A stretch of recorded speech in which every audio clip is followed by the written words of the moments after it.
ვიცით რა მოხდა 1978 წლის 14 აპრილს. ამ დღეს ქუჩაში გამოვიდა უამრავი სტუდენტი, უამრავი ადამიანი, რომლებმაც გააპროტესტეს კონსტიტუციაში ქართული ენის ამოღება როგორც სახელმწიფო ენის. პროტესტი იყო იმხელა და ისეთი მძლავრი, რომ ედუარდ შევარდნაძეს, რომელიც იყო მაშინ ცეკას პირველი მდივანი, მოუწია ამოღება აი ამ შესწორების კონსტიტუციიდან და ეს იყო ერთ-ერთი პირველი გამარჯვება, რომელიც ხალხმა საბჭოთა კავშირის დროს მოიპოვა. მაგრამ რა ხდებოდა პროპაგანდისტულ მედიაში? გაზეთ კომუნისტს თუ გადავხედავთ, 12 აპრილიდან 15 აპრილის ჩათვლით სიტყვა არ არის დაძრული, რომ ან აქ იგეგმება ქართული ენის სტატუსის გაუქმება, ან რაიმე სახის წინააღმდეგობა ხდება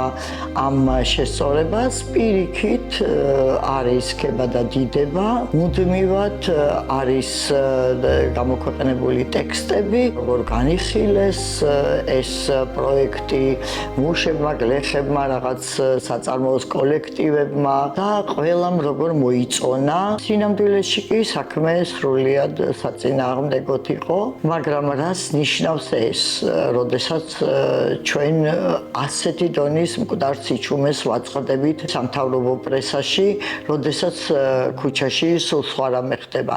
ეს ნიშნავს, რომ მალავს რეჟიმი იმ წინააღმდეგობას, იმ პროტესტს, იმ უკმაყოფილებას, რაც ხალხში არსებობს. ასე ყოველგვარი ნეგატიური მოვლენა არის დაფარული და იქ იწერება მხოლოდ დადებითი ინფორმაციები.